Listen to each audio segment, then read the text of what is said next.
Could saturated fat and not vegetable oils be the key to optimal health? Find out here today on Jimmy Rants. Click on that little box down there in the corner. It'll take you straight to IGTV for today's episode. JimmyRants.com is the website, and as always, you can engage live in the content. You got to go follow me. I'm over on Instagram. I am at Living Low Carb Man, LivinLowCarbman.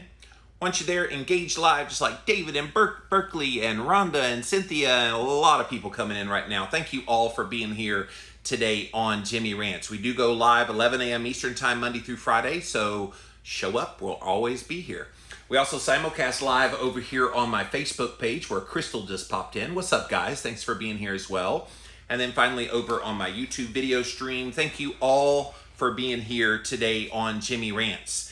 If you missed the live, you can watch it on replay right here on Instagram. We put it up on IGTV, which the other day I noticed they usually cut me off at 1 hour. So 60 minutes is the most you could normally post. It went over an hour on my Friday show because I kept talking, and then if you watched the Friday Ask Me Anything, I got kind of emotional at the end and I ended it early, but it was 64 minutes in and it was still going. I'm like, whoa, they changed something. So anyway, watch them on IGTV here on Instagram. You can also watch the replay over on YouTube. Just type in the keyword Jimmy Rants. You will find the show. And then finally, you can watch everything on the official website, JimmyRants.com. And that's also where you can show your support for what I do here. If you like what I do, definitely become a Patreon fan, which would give you all kind of perks for doing that. Or you can do a direct donation with PayPal. And again, all of those links, JimmyRants.com. Okay, guys, so today I wanted to talk about a subject that is gaining popularity around the world. We've been told our entire lives that fat is the great boogeyman in our health, right? So we all grew up with this belief that if we consumed saturated fat, that saturated fat would go right to our arteries. It would clog up the arteries to our heart. It would make us have a heart attack, get heart disease, and die early. Like, we've all heard that sordid tale. Now, the interesting thing is, before we all found our way of eating that we do now, that we know that's complete bunk, why did we believe it? Why did we believe it so verifiably? We believed it because we had studies and we had very influential people who were telling us that saturated fat was the problem. But honestly, there's never been one single study that has shown saturated fat is the enemy in your health.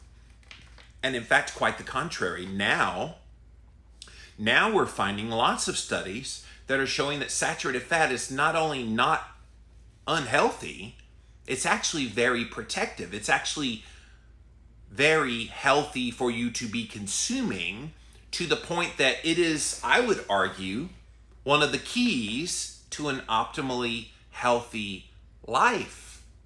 Like, you tell the average person, you go to a grocery store, if you pick up butter and full fat meats and cheeses and get all the fats, you're going to be far healthier.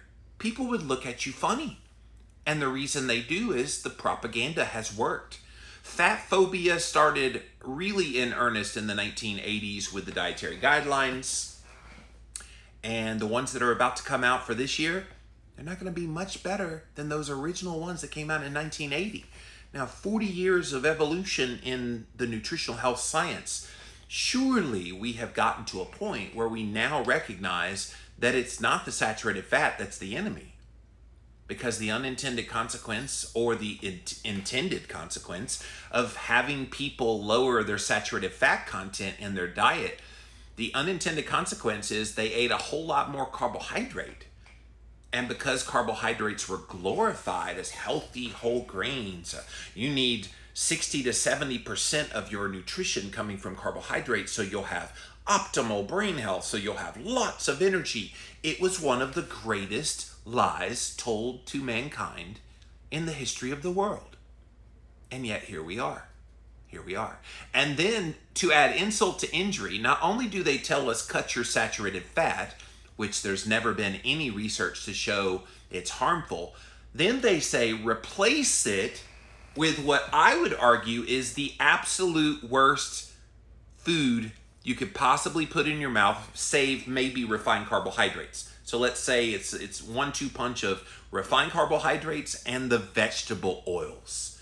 And it's these vegetable oils that have gotten away with murder because they've been able to be glorified as heart healthy when they've never, ever, ever, ever been heart healthy at all. You guys feeling me here today? Like I have a story to read, but I felt like we have been so bamboozled by this whole anti-fat stance, the fat phobia that still exists today. And all of us, hopefully, most of you that follow Jimmy Rants, your eyes have been opened, you understand this better now, and yet there's still this cognitive dissonance amongst most people when it comes to saturated fat and their health. And thankfully, we are starting to get lots of great research that is not just showing the ramifications of cutting saturated fat on our health, it's also showing the ramifications of what we replaced that saturated fat with, vegetable oils, and what that's done to our health. So let's get into this study, or this story, excuse me, and then see what they have to say. But if you're just joining us, yes, we're going to talk about why saturated fat and not vegetable oils is the key to an optimally healthy life, despite what you've heard out there. And I love some of the memes of people that eat keto. I saw one yesterday. This person had a meme where the person was really wide-eyed and like bug-eyed and looking, and it said, "That look that my friend makes when he sees me eat keto." Because it is shocking to people who have been told fat's the grand enemy in your health when they see someone eating a ketogenic diet with all the natural fats in there, and instead of like steak sauce, you put butter on top, a little pat of butter on top of a steak, and butter your vegetables, and you just do all the things, and people are just like, "Oh, I thought you were on a diet," and all this kind of stuff. I know you understand. All right, so let's get to this story. This is out of The Australian, so it's a popular newspaper there in Australia.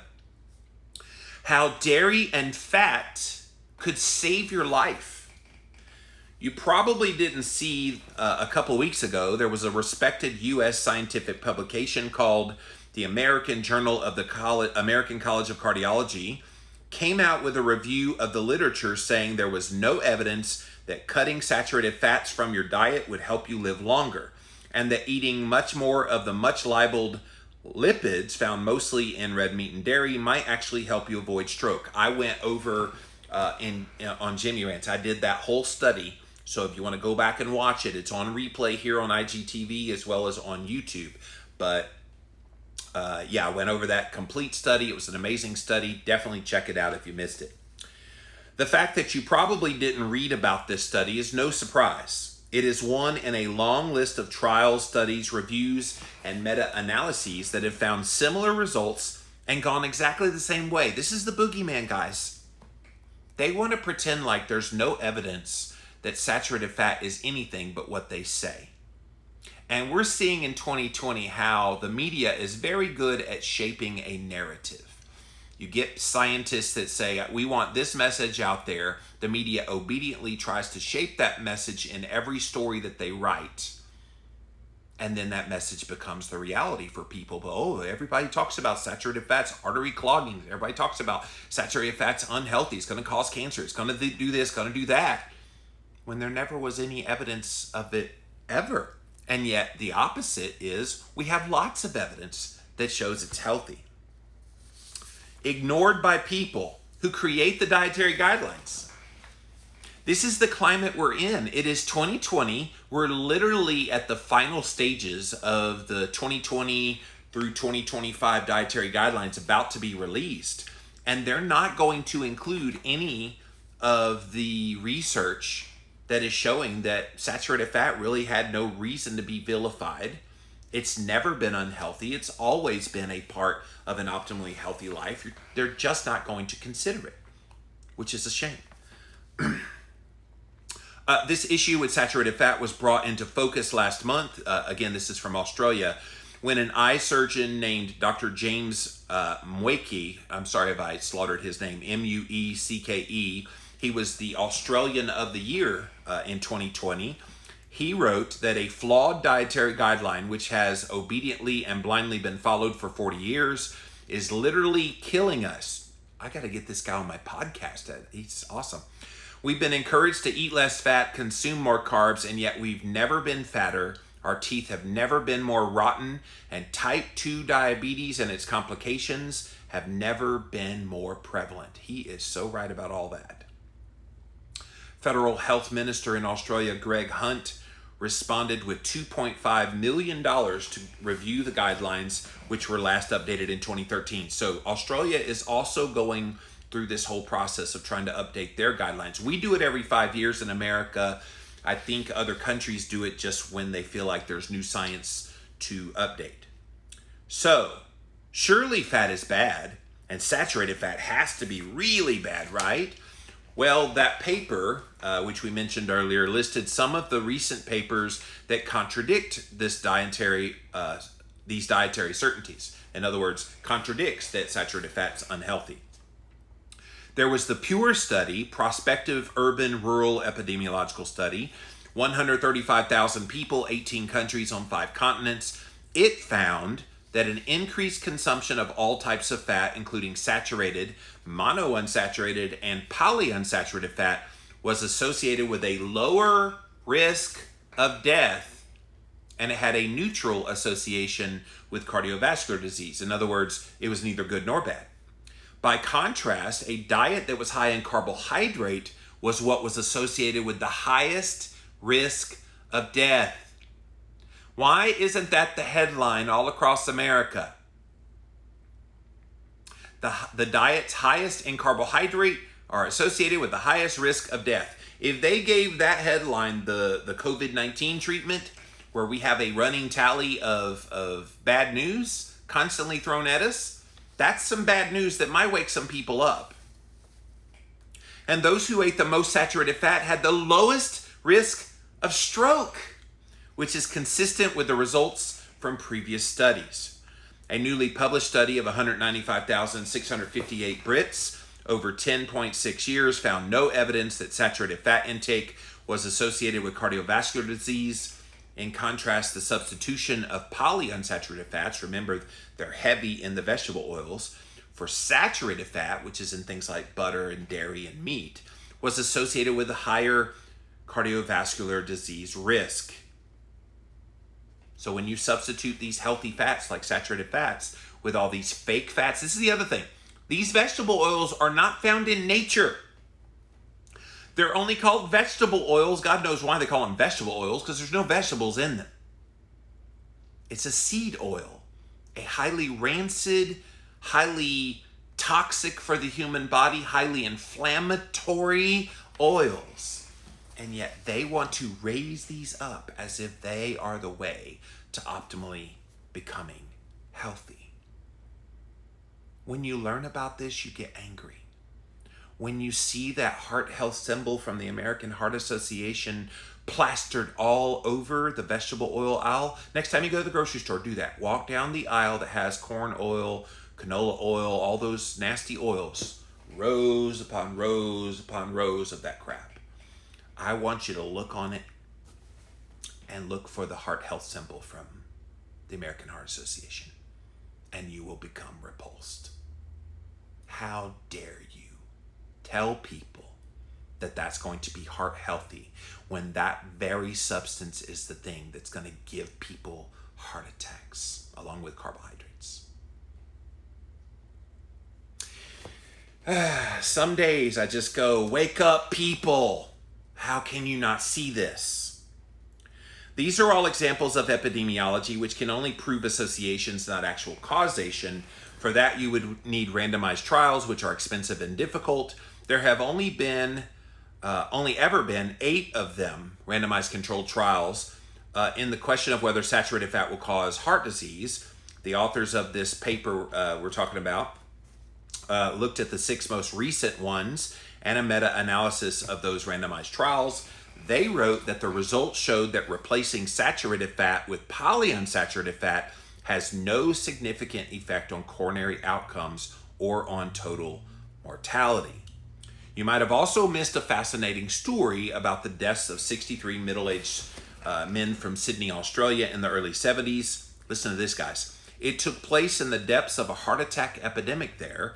Middle-aged men were dropping like flies, seemingly in their prime. It peaked around 1968 when 55% of all deaths in Australia were from heart disease, compared to about 27% today.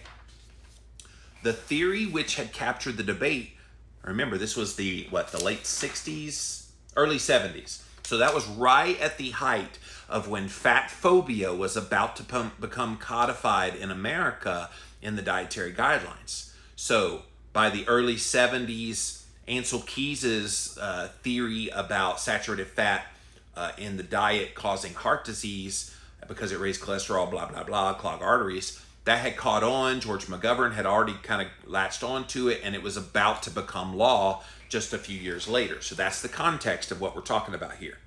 The theory captured the debate that saturated fats were clogging arteries, like lard being poured down a drain. It had never been proven, and to this day still has never been proven, but everyone thought it was probably true in the same way that most people still think it is. If you ask people, does saturated fat clog your arteries? Just people on the street? I should do a segment. I should make up a Jimmy Rant segment where I go out on the street somewhere. Like I drive somewhere like Raleigh, North Carolina, and I'm just out on the street where there's people walking by, and I pull out the phone and I ask them questions. So does saturated fat clog your arteries? Well, of course it does. Like that would be interesting, kind of the man on the street. Everybody does the man on the street thing now, but that would be kind of interesting because I think we can all agree most people do think saturated fat clogs your arteries because they've heard it like a drumbeat. In fact, I remember in the 1980s, there was a commercial that basically did that visual. I'm trying to remember who did it might have been the American Heart Association. Oh, well, you want to know what's happening to your arteries in your body when you eat saturated fat? Well, watch this. And they pour some oil down the sink, some lard or whatever. And then they show it all clogged up. Well, this is what's happening in your arteries because we all know that the human body is just like a piece of metal underneath your sink. But we all bought it. It was a visual.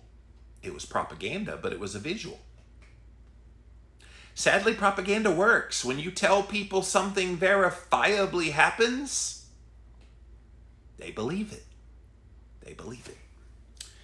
Researchers at Sydney's Prince Henry Hospital wanted to prove that by giving polyunsaturated fats instead of animal fats to a group of men who had just survived a heart attack, that they would lower their cholesterol and prolong their lives. Listen to the details of this, you guys. This is so key because they always want to say, well, there's great benefits that come from consuming these vegetable oils, and so you're going to lower your cholesterol, and by extension of lowering the cholesterol, that means you're going to be healthy. Yes, but watch what happens. They got almost 500 heart attack survivors all across Sydney, Australia, gave half of them safflower oil and miracle margarine made from safflower oil, and they advised them to cut down on animal fats. The other half, they didn't give any such thing. They gave them nothing. Just as expected, the men given the oil, margarine, and the advice to lower the cholesterol in their blood, significantly more than the blokes, that's what they say for men in Australia, who still are eating whatever men were eating in the mid-70s in Australia. Listen to this. Unexpectedly, from the beginning and over the 5 years of the study, the researchers saw that the margarine group were 50% more likely to die than the butter, meat, and 3 vegetable group. In other words, they lowered their cholesterol like a champ. Went down, vegetable oil did its job, it lowered the cholesterol, and therefore they must have been healthier, right? Nope. 50% greater risk of dying because they ate that heart-healthy vegetable oil, which lowered their cholesterol. but increase their mortality by 50%. Guys, if that doesn't like hammer home this whole point that cholesterol is not the enemy, cholesterol is not the goal, have you ever heard why vegetable oils are so supposedly heart healthy? Yes, they lower cholesterol, but do you know how? The mechanism by which that happens is, and it's going to get a little bit deep here, stick with me. And again, if you want to learn a lot about cholesterol, I did write a book about it, Cholesterol Clarity. Check it out. But what the vegetable oils do very, very well is they lower LDL cholesterol. But how do they do it? So everybody thinks LDL is one number. You see LDL-C on your number. But actually, you know, if you follow my work and you read Cholesterol Clarity, LDL is a multiplicity of numbers, but it's two main categories. You got large, fluffy kind and small, dense kind. It's the small, dense kind that are very atherosclerotic. In other words, they can penetrate the arterial wall and cause problems and increase inflammation, yada, yada. So when you consume vegetable oils, guess what it does to the large, fluffy LDL? It gets rid of them. It gets rid of the large, fluffy. So on your cholesterol panel, that pulls down your LDL cholesterol. But what it does, in addition to removing the good LDL, is it oxidizes, it rusts, it makes more inflammatory those small, dense LDL particles. And thus, that explains why those men in this Australian research had a higher risk of death. You're a sitting duck. When you're eating vegetable oils, yes, you lowered your cholesterol, but you lowered the wrong one. If they could come up with a substance that would lower small LDLP, then we can talk. But that's not what they did. They got rid of the only healthy version of LDL in their body, supposedly according to the markers showing lower cholesterol, but did not make them healthier. So remember this when you see people and hear people talk about, oh, vegetable oils lower cholesterol. Yes, they do.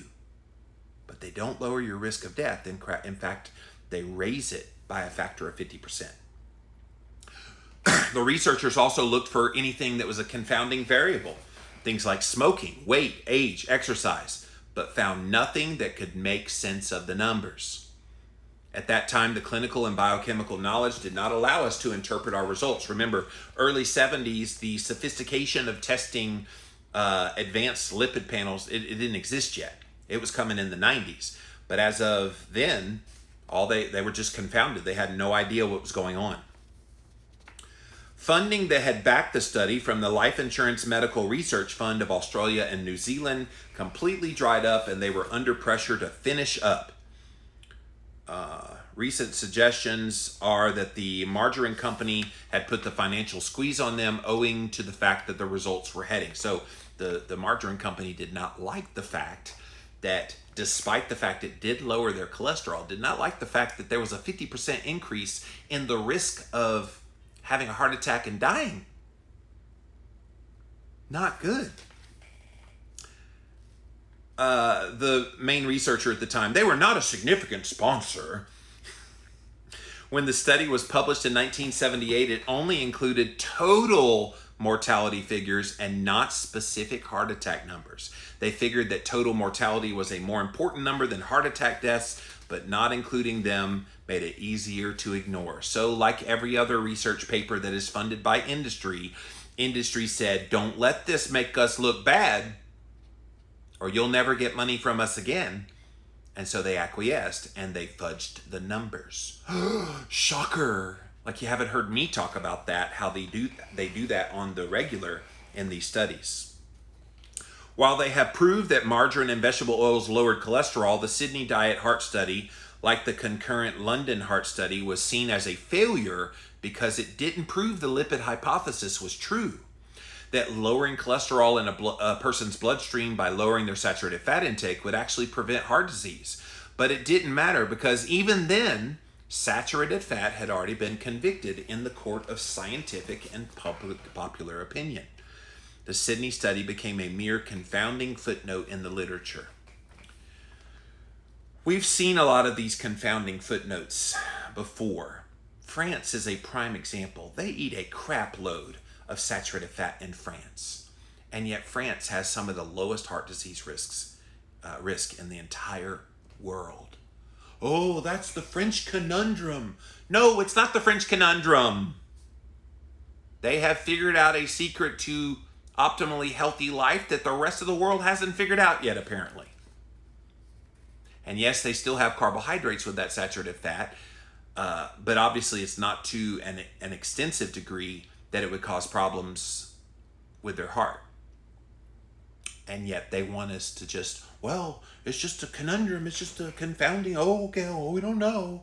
No, we know, and it's time to open your eyes to these things.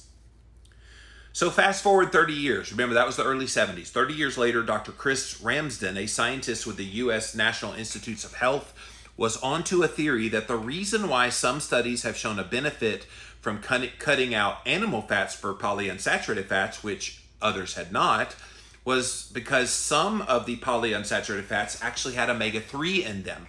Listen to this.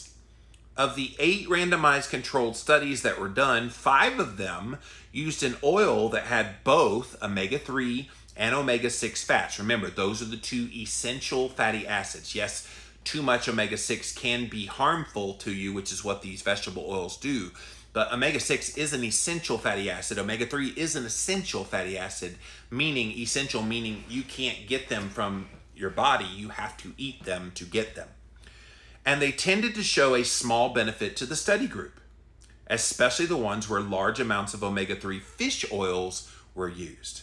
So they needed to know what happened in the others. There was one small trial of 54 people that only used corn oil.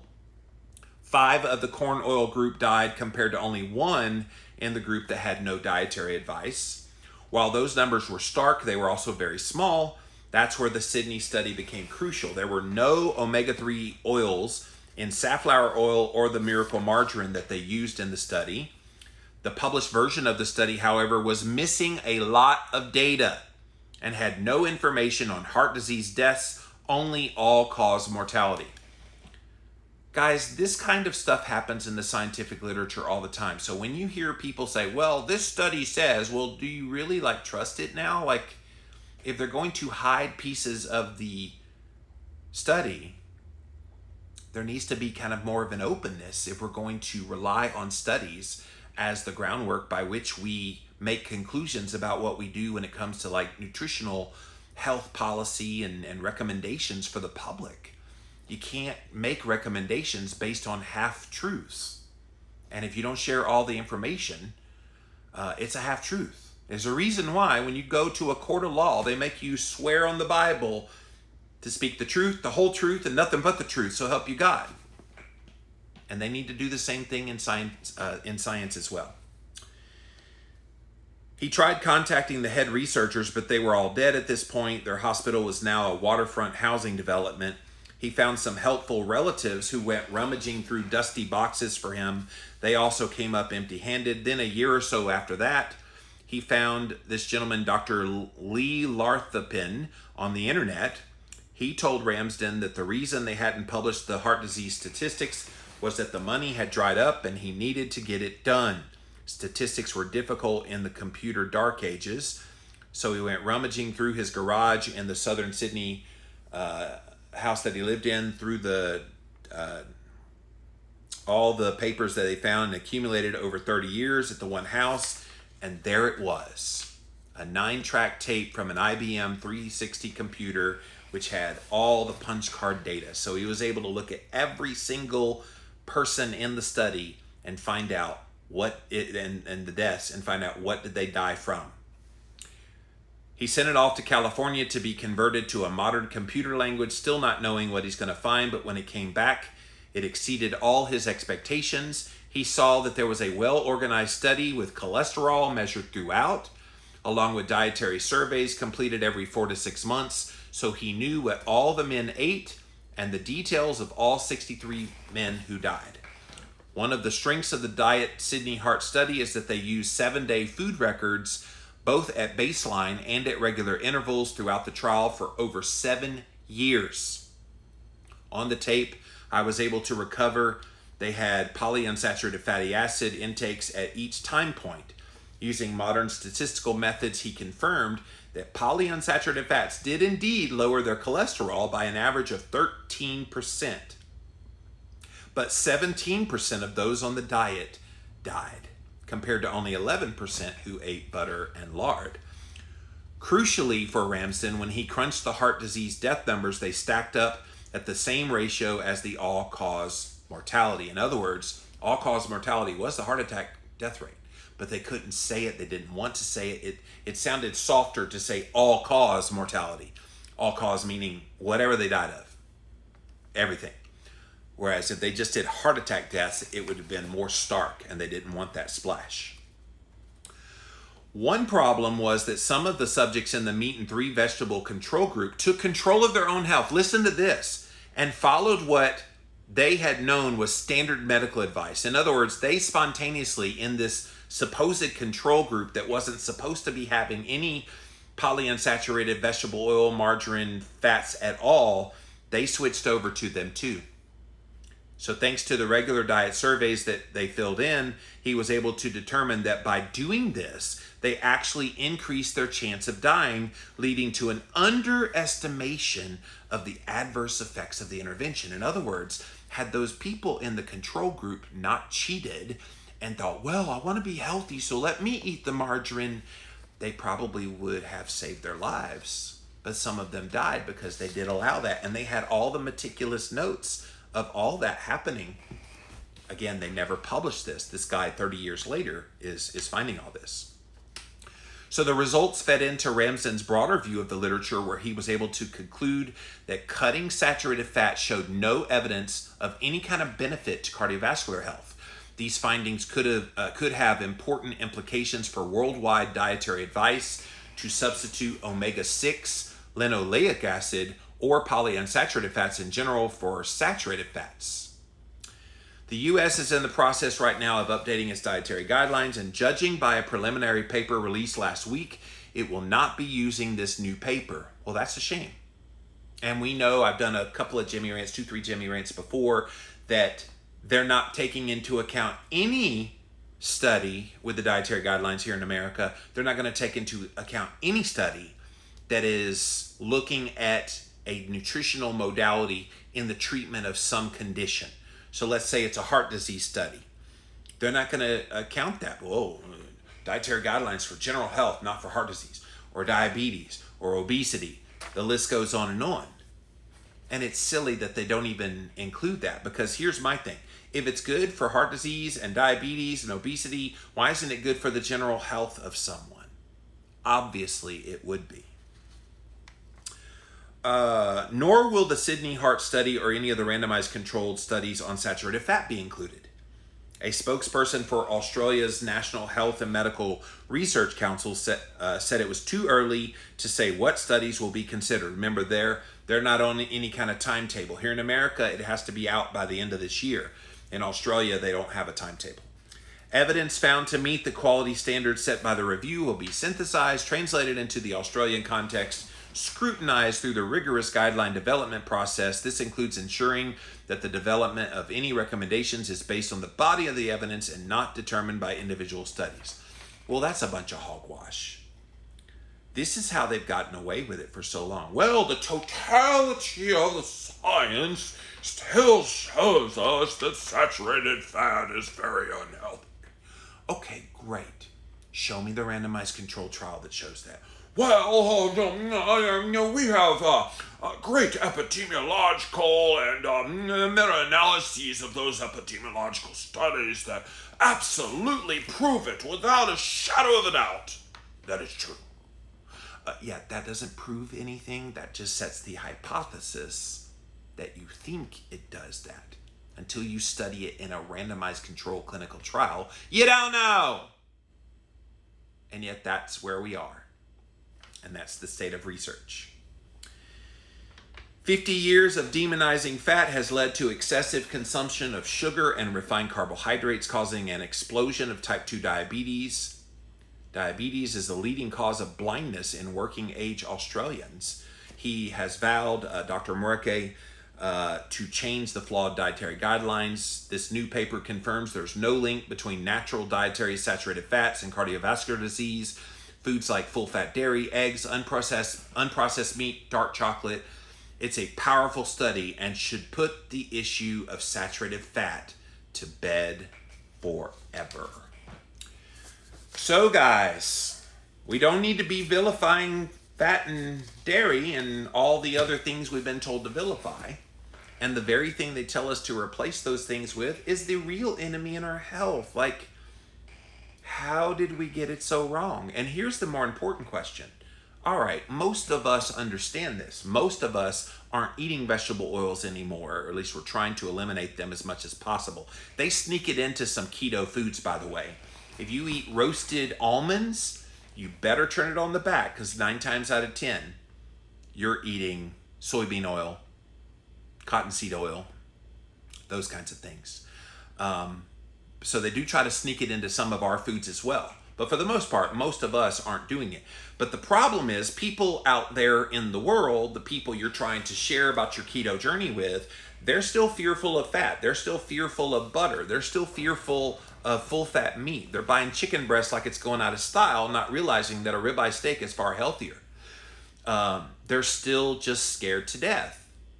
And it's incumbent upon us to try to educate them and have those conversations with them. Well, did you hear? There's actually a study that came out. It was published in the Journal of the American College of Cardiology. Makes you sound all prestigious when you say all that. And then, wow, it said saturated fat is not the problem. It's actually those vegetable oils that you have in your cart there. I could send you the study. I could send you this goofball guy, Jimmy Moore, and you can watch a video about it. I mean, we can teach each other. Because quite frankly, we should be learning this from the health experts. We should be learning this from dietitians and from the powers that be. And for God's sake, it should be in the dietary guidelines. Come on, if we know this stuff is true, there's no sense in holding it back from the public.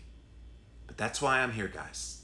I'll always be here. I'm not going anywhere. This kind of stuff comes out. You deserve to know the truth, and I am committed to always giving you the truth. All right, let's come over here first to Instagram, then over to Facebook, finally over to YouTube. Thank you all for being here today on Jimmy Rants. JimmyRants.com is the website. I have a feeling most of you guys were just listening the whole time. Yep, I had no questions or comments come in. Come on, Instagram. Surely you have something to say about this. Come on. I'm going to pop over to Facebook.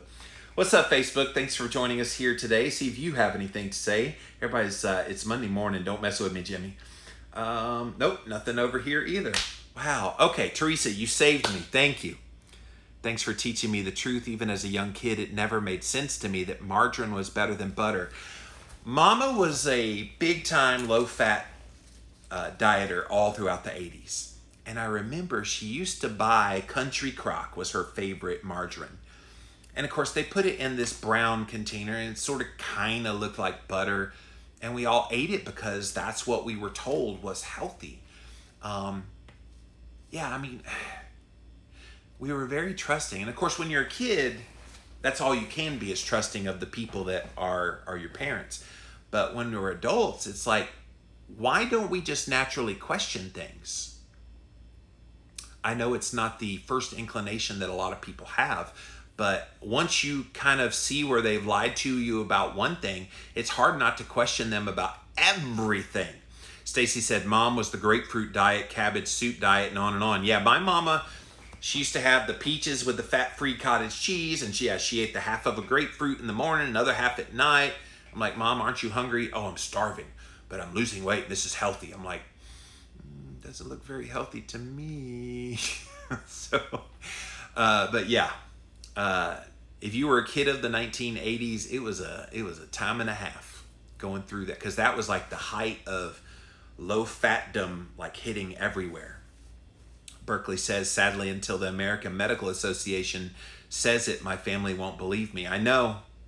The American Medical Association, the American Diabetes Association, the American Heart Association, the American Cancer Society, they are all in lockstep, although I will give ADA, American Diabetes Association, some credit. They're going off the beaten path of that. But all the rest of those organizations, saturated fat is your enemy, it's going to give you heart disease, it's going to give you cancer, it's going to give you all these things. And yeah, people like your parents, Berkeley, they're believing it. And it's true. All right. Tracy says, it's so frustrating that people are dying every day because we are not being told the truth. And again, we are having that happen in a lot of sectors of life right now. Like, could you imagine how many people could have been saved from COVID-19 deaths that have happened had they simply been told, you know, your metabolic health is the reason why you might be having some issues, so get your metabolic health in order. But they didn't do that. And so some people died needlessly. What is the name of the video on that subject? Norma said. What subject, Norma? Are you talking about the study of this study, Journal of the American College of Cardiology? It was a couple weeks back, so just kind of scroll through on either on IGTV or on YouTube or at jimmyrants.com, and you should be able to find it. If you just scroll a little bit, you'll see it.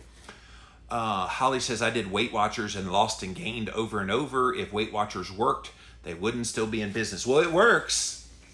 The problem is you lose the willpower over time. And when you lose willpower and you get frustrated and you get hungry, which you inevitably do, it's not a surprise that you go away for 6 months, then you come back. My siblings and children won't believe it. I am the cook, says Berkeley. Well, if you're the cook, don't tell them what's in the food. Just cook them good stuff. Metabolic Daria, my mom was very excited to get her hands on corn oil in the 80s. I'm trying to remember. Mama had corn oil all the time in the 80s. She had all kind of stuff. She bought all that low-fat stuff. And then me and my sister Beverly and my brother Kevin, we'd have all the junk food. So Boo Berry Crunch, Sunny Delight, you name it. We had all the junk food. Frozen pizza. Those were the days. Thank you again. Right on Truth, telling information. It is so hard to get people to see this and understand it. Well, Debbie, that's why I'm around. That's why I wanted to bring this to people's attention. Because while it might seem obvious to so many of us, and YouTube, I'm coming to you next. While it might seem so obvious to all of us because we're in the know and we've learned about this, I'm just saddened that it's not common knowledge by now. Like Gary Taubes released Good Calories, Bad Calories in 2007. That was 13 years ago. Nina Teicholz released her Big Fat Surprise book in 2011, 2012, somewhere in there. And so those were seminal books in explaining why the science behind that was so dead wrong. And yet people still don't believe. So I guess it just takes a little more work to keep educating. How saturated fat is made. No, I think you mean, Norma, how canola oil is made.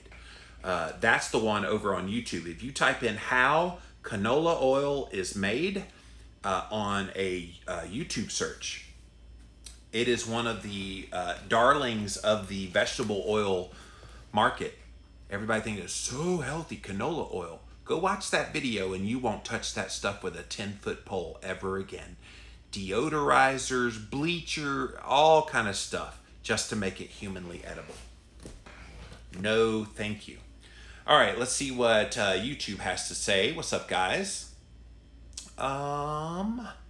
Saturated fat has to be what the body needs. It's what an animal body contains. Yes, Harpsy, exactly. Just shared your video. Thank you, Lisa. I would love to have that in writing to show my daughter. Yeah, are you talking about this article or this journal article? Anyway, look it up. How Dairy and Fat Could Save Your Life is the name of the article I read today. Harpsy, of course, in the past history, the occurrence of many illnesses was yet lower, yet they ate real butter and fat. It never made sense to me. I always thought it made no sense at all. That's true. Like, think about heart disease and diabetes and cancer. They were minimal in our history. But great-grandma didn't have to deal with that. And they ate butter and bacon, lard. They cooked everything in bacon fat, like especially here in the South. And we didn't have disease. We didn't have issues like we're dealing with today. And yet they want to pretend like it's the saturated fat that's the harmfulness. I just, the longer you stay in this, the longer you think about this, it's almost like you can't help but go down the rabbit hole of somewhat of a conspiracy theory. Did they know that there would be profitability in promoting carbohydrates? Did they know that the big enemy to carbohydrates being consumed at high levels is anything that would satiate your appetite? And so therefore, if you vilify saturated fat, which is the best satiation of your appetite, along with healthy natural proteins that go along with that saturated fat, if you tell people that's going to harm their health and they avoid it, where do they turn next? It has to be carbohydrate. And so if they were trying to devise a plan, it worked. It worked like a champ. Sunshine says, I've been trying to find a primary care doctor that is educated about keto and carnivore, really having trouble finding someone locally. Well, there are a lot of people. Diet Doctor, I know, has a list of physicians. I tried to do one for a while. It's almost impossible to stay on top of all the new ones that are popping up. But just Google low carb doctor and you'll find Diet Doctor. There's a bunch of people that have those kinds of sites now, which gives you a list of doctors. But at the end of the day, just tell your doctor, look, I'm doing the ketogenic diet. Will you support me or not? That's how you vet them out. And you don't have to be ugly about it. And if they're ugly back to you, then you know they're not the one for you. But if they're willing to work with you and willing to run the labs, like my doctor right down the road here, right at 3-4 years ago, I'd been seeing him for 15 or so years, 15, 20 years. And he regularly ran a series of blood work for the checkup. And I remember one year, that year, 3-4 years ago, I looked at the list of the things that they were pulling and I said, where's fasting insulin? And so he said, well, we're not going to run fasting insulin. I'm like, I want that number. And where's HSCRP? There was no inflammation marker. And I'm going, I need these tests. Like, it was so cut off from anything that I wanted. It was everything he wanted. I was just this lemming going through his system. So I feel you, Sunshine. I had to fire him that day. I said, look, I'll pay out of pocket if it's an insurance thing. Just run the damn test. Wouldn't do it. Now, thankfully, we live in a day and age where you can run your own test. There's like 4 or 5 states where you can't do this. But every other state in the United States, there is this anylabtestnow.com. There's privatemdlabs.com. You can run your own labs. Now, getting interpretation help, you do need that. And I know enough doctors, so I have a bit of an advantage over most people, that if I don't understand something, I can go to those doctors and say, okay, what's this mean? But I do understand a lot of the numbers. But you can run your own test. But the problem is, doctors, they don't care. This is why I think the traditional medical doctor system is going to go by the wayside. This is why functional medicine doctors have become so popular. They treat the patient. They get to the core of why the patient is exhibiting symptoms and not just giving a pill for the symptoms. That's the difference.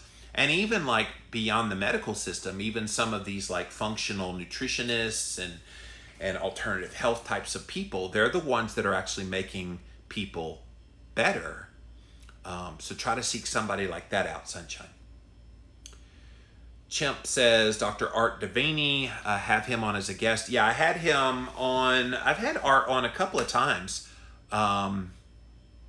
He's a very interesting man. He's 80 now, still doing speaking engagements. 4 months ago, one of the originators of paleo, who knows so much about aging and our brains and insulin. Yes, I know. I was very good and very close with Art for a little while. And then he took his website behind a firewall paywall, and he kind of dropped off. Nobody really heard from him. So it's good to hear he's back out there at the ripe old age of 80. But yeah, Living La Vida Low Carb Show, I've interviewed him several times. So go to llvlc.com and type in his name in the little box on the Living La Vida Low Carb Show, and you can hear to your heart's content. Yes, I have interviewed him a few times. Yeah, David, your state, New York, is one of the ones that won't run the labs. It's unfortunate. All right, guys, so good news. Saturated fat is the key to an optimally healthy life, and I'm hoping that more and more people are becoming convinced of that, realizing how bad the vegetable oils are, realizing that those are the things that are inflaming you. I recently had Dr. Kate Shanahan on the Living La Vida Low Carb Show and she was talking about the saturated fats and how they become so embodied in our body, and it could take years to get those things out of your body. Once they become attached to your body and in your cells and a part of who you are, it's hard to let them go. And while they're in there, they're basically a Trojan horse causing all kinds of problems. So if you've had polyunsaturated fats in the form of vegetable oils in your diet in the past, you may still be dealing with it. You just keep periods of fasting, eating saturated fat, doing all the things that you do when you eat a ketogenic diet, and you can get rid of those in your body. That's it for this episode of Jimmy Rants. JimmyRants.com is the website. And as always, you can engage live in the content. You got to go follow me right here. I am on Instagram at Living Low Carb Man, LIVINLOWCARBMAN. Once you're there, engage live. We are here Monday through Friday, 11 a.m. Eastern Time. So thanks for being here today on Jimmy Rants. We also simulcast live over here on my Facebook page. So thank you guys for being here.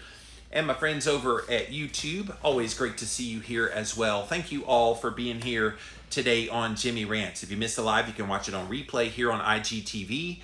It's going to go up here just as soon as we're over. We'll put it right up on IGTV for you to watch.